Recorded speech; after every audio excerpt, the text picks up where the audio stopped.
حضرت عیسیٰ علیہ السلام کے نانا کا نام حضرت عمران تھا۔ حضرت عمران کے ہاں اولاد نہیں تھی۔ ان کی زوجہ حضرت حنہ سلام اللہ علیہا، پیغمبروں کا خاندان ہے، پیغمبروں کی صحبت ہے، تو وہ بھی صبر شکر کر کے اللہ کی رضا پہ راضی تھی۔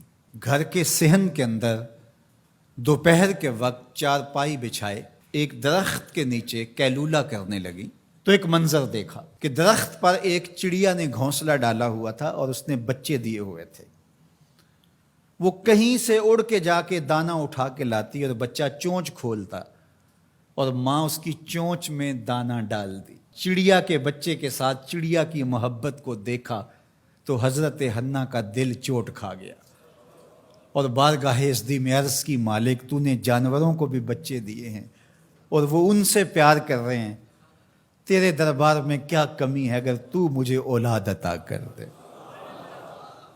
دل چوٹ کھا گیا، دل کی اتھاہ گہرائیوں سے دعا نکلی، عرش تک جا پہنچی۔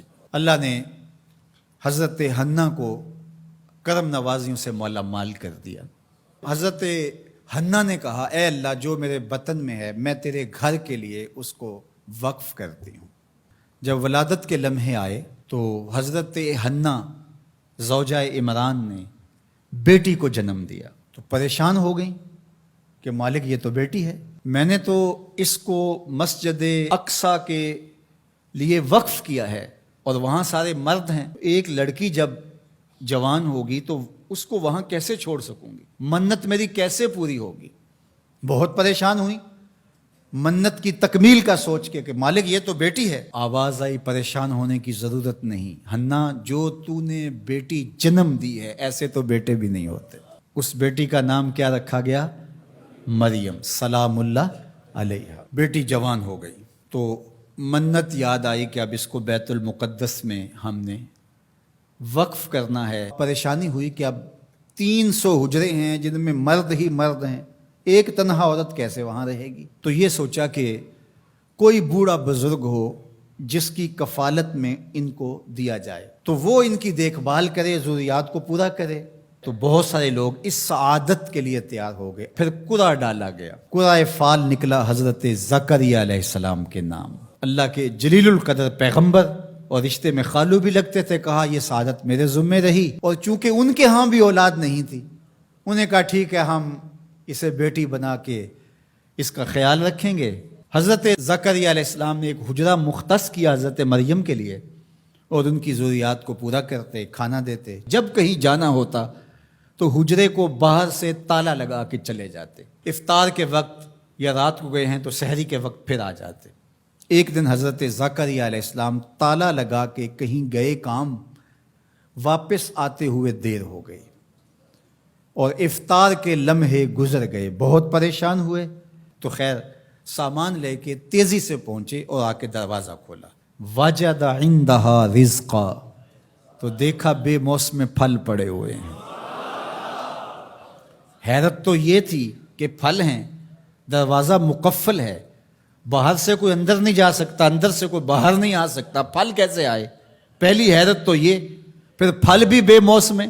قال یا مریم ان لک ھذا، اے مریم یہ کہاں سے آئے؟ قالت ھو من عند اللہ، کہا یہ میرے اللہ کی طرف سے آئے، یہ مجھے میرے رب نے دیے ہیں۔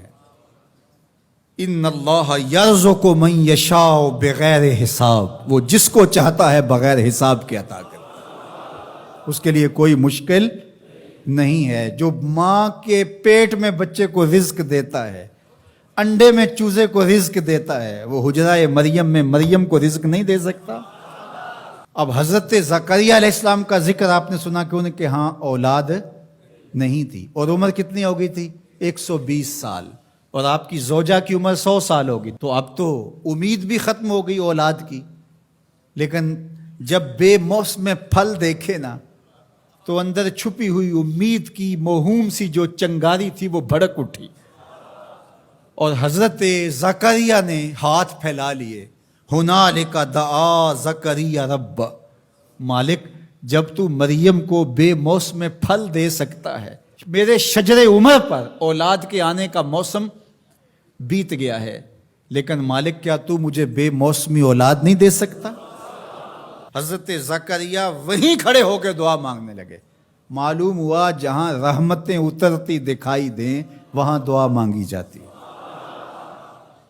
ہم جب اللہ والوں کی قربت میں جا کے اللہ سے دعا مانگتے ہیں تو کچھ لوگ معترض ہوتے ہیں کہ اللہ تو ہر جگہ موجود ہے، یہاں کیوں مانگ رہے ہو؟ مسجد اقصی پاس ہے لیکن حجرہ مریم میں اللہ کا پیغمبر دعا مانگ رہا ہے، وہاں رحمت آنکھوں سے اترتے ہوئے دیکھی. ان رحمت اللہ قریب من المحسنین، اللہ قرآن میں فرماتا ہے میری رحمت محسنین نیکوکاروں کے نیڑے ہوتی ہے. اس لیے ہم اللہ والوں کے قریب جا کے اللہ سے مانگتے ہیں. مالک تیری رحمتیں یہاں برس رہی. ہنالک دعا زکریا ربہ، وہیں کھڑے ہو کے دعا مانگنا شروع کر دی. اللہ مجھے ستھری اولاد عطا کر دے. پھر کیا ہوا کہ کہا گیا یہاں دعا کیوں مانگ رہے ہو، میرے گھر میں آؤ. کہا گیا نبی ہو کے ولیہ کے حجرے میں دعا مانگ رہے ہو، تمہیں کچھ نہیں دیا جائے گا. نہیں، سنو قرآن سنو. فنادتہ الملائکہ، فرشتے آ کے پکار کرنے لگے. کب؟ وَهُوَ قَائِمٌ يُصَلِّي فِي الْمِحْرَابِ، وہ حجرے میں کھڑے ابھی دعائیں مانگ ہی رہے تھے. فرشتوں نے آ کے ندا دی. کیا؟ ان اللہ یبشرک بیحییٰ، اے زکریا تمہیں مبارک ہو، ہم تمہیں یحییٰ عطا فرمائیں گے. اولاد مانگی ہے تو یحییٰ ملے گا، لیکن اکیلی اولاد نہیں مانگی، ذریۃً طیبہ، ستھری اولاد مانگی ہے، پاک اولاد مانگی ہے. تو مصدقاً بکلمۃ من اللہ وسیداً وحصوراً ونبیاً من الصالحین، جو بیٹا دینے والے ہیں وہ کلمت اللہ کی تصدیق کرنے والا ہوگا، سردار ہوگا، عورتوں سے الگ رہنے والا ہوگا اور پیغمبر ہوگا، صالحین سے نبی ہوگا، یہ شانوں کا مالک ہوگا.